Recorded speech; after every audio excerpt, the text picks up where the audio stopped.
Trivia lang guys, alam nyo ba bukod kay Mia at Leslie, isa si Fanny sa may pinakamaraming skin dito sa Mobile Legends Bang Bang. Meron lang naman silang tigla 12 skin.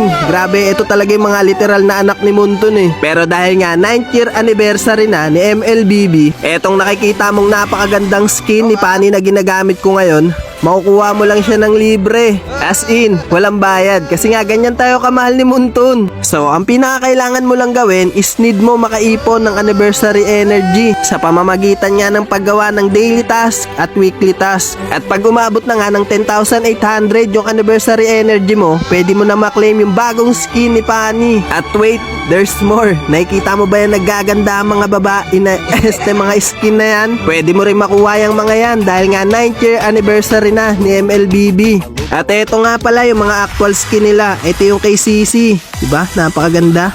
At eto naman yung kay Sushin, diba? Napakaganda. At eto naman yung kay Lolita, diba? Napakaganda.